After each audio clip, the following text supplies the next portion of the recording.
college, one day my dad walked in, who's always provided music to me. He's always been, okay, you need to know these movies, you need to know these photographers, you need to know these artists in terms of music. You're at the stage in your life when you're ready for this, you know. It's time to know X. Okay, so late college he comes in and he says, it's time for you to know, and the answer is Kristofferson. And he puts on a Kristofferson CD. And so I'm listening to this, I'm about ready to, you know, it's a Thursday night, you're getting ready to go out, have some beers in College Station. And yeah, and exactly. And he puts this on, and I'm listening to it and thinking, okay, this is the latest of a million crazy things he's told me to do. But, you know, it's your dad, so you do it. And I'm listening, getting ready, and Sunday Morning Coming Down comes on. And the second that song comes on, life changes in terms of a perspective that I'd never had before. Absolutely changed instantly. For the because of this one song? Absolutely. I mean, I mean, that song is life. Yeah.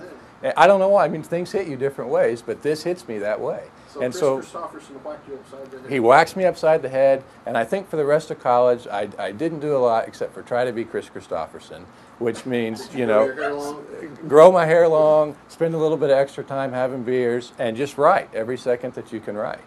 And it was a ball. It was great.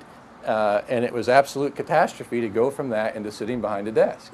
And so what do you do when you have a, you know, you just figure out that you've turned your back on Kristofferson? Is no, you have to stop working in mergers and acquisitions, and you have to go back and work on an English degree at Texas A&M after you're already finished with everything.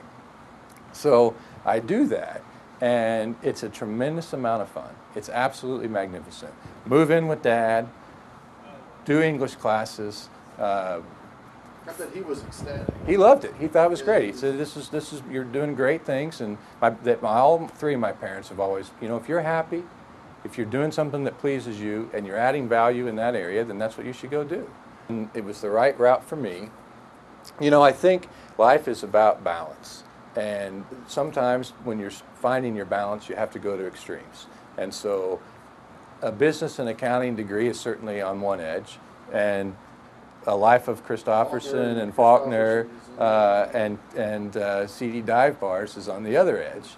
And what I found, though, in that year, in those several years of those perspectives, is that law was probably the right balance of those things.